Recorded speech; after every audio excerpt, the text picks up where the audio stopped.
নমস্কার বন্ধুরা, মালতী কিচেনে তোমাদের সবাইকে স্বাগত। আজ নিয়ে এসেছি খাসির চর্বি দিয়ে বড়া বানাবো। তো বন্ধুরা, সকল বন্ধুদের কাছে আমার অনুরোধ রইল সম্পূর্ণ ভিডিওটা দেখার জন্যে। আমি খাসির চর্বি কিভাবে বানাচ্ছি আর এই খাসির চর্বি বড়া কে কে খেয়েছো অবশ্যই কমেন্ট করে জানিও। এখানে দেখো, মাংস নিয়ে আসা হয়েছিল, কিন্তু ভীষণ চর্বি ছিল। দেখলাম যে এতটা চর্বি ঠিক খাওয়াটা উচিত না। বড়াটা করে খেলে মনে একটা পদও হবে, ভালোও লাগবে। এবার খাসির চর্বির বড়া করতে গেলে দেখো, প্রথমে আমাকে পেঁয়াজ, রসুন আর কাঁচা লঙ্কা একটা পেস্ট বানিয়ে নেব। তারপরে এখানে হলুদ, নুন আর এই যে পেঁয়াজ রসুন যে পেস্টটা বানিয়েছি আর কাঁচা লঙ্কা শুকনো লঙ্কা মিলে ওটা। তারপরে এখানে বেসন দিয়ে দিচ্ছি।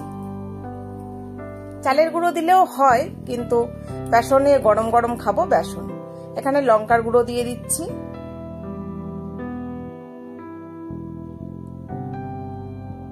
আর এই যে কুচনো পেঁয়াজ ছিল সেটাও দিয়ে এবার একসঙ্গে মেখে নিতে হবে।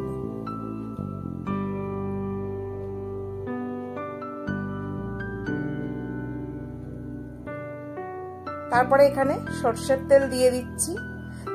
এটা আমার ভাজার তেল ছিল, এটাকেই ব্যবহার করছি। এবার দেখো, ছোট ছোট করে তেলের উপরে বড়াগুলো দিয়ে দিচ্ছি। আর এই খাসির চর্বি বড়া সবসময় গরম গরম খেতে হয়। গরম গরম না খেলে কি বলতো, ঠান্ডা হয়ে গেলে না সেই একদম চিবোতে গেলে রবারের মতন হয়ে থাকে। ওই জন্য গরম গরম খেলে ওই রবারের মতন হয় না। বেশ দারুণ লাগে খেতে, ভাত দিয়ে মেখে খেতে ভীষণ ভালো লাগে।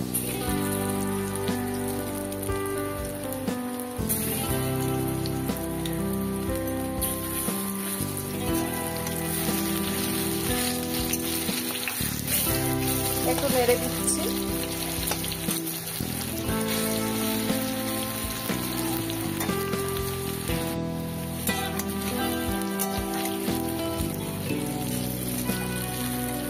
এবার তেল ছেঁকে আমি তুলে নেব।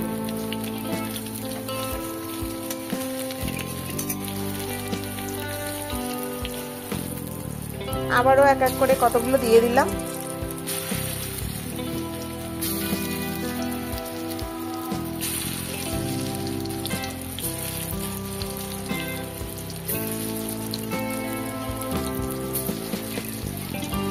গরম গরম ভাত থাকবে আর এই বড়াটাও ঠিক গরম গরম থাকবে।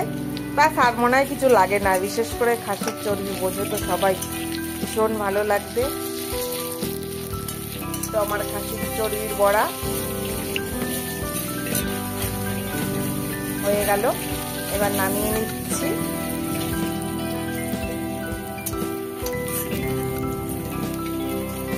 একদিকে আমি গ্যাস পরিষ্কার করছি আর দিকে দুপুরবেলা খাওয়ার সময় হয়ে এসছে, যে বড়াগুলোও ভেজে নিচ্ছি।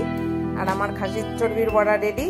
বন্ধুরা, ভিডিওটা ভালো লাগলে লাইক, কমেন্ট, শেয়ার, সাবস্ক্রাইব করে দিও। দেখা হবে পরের ভিডিওতে। ভালো থাকো, সুস্থ থাকো, ধন্যবাদ।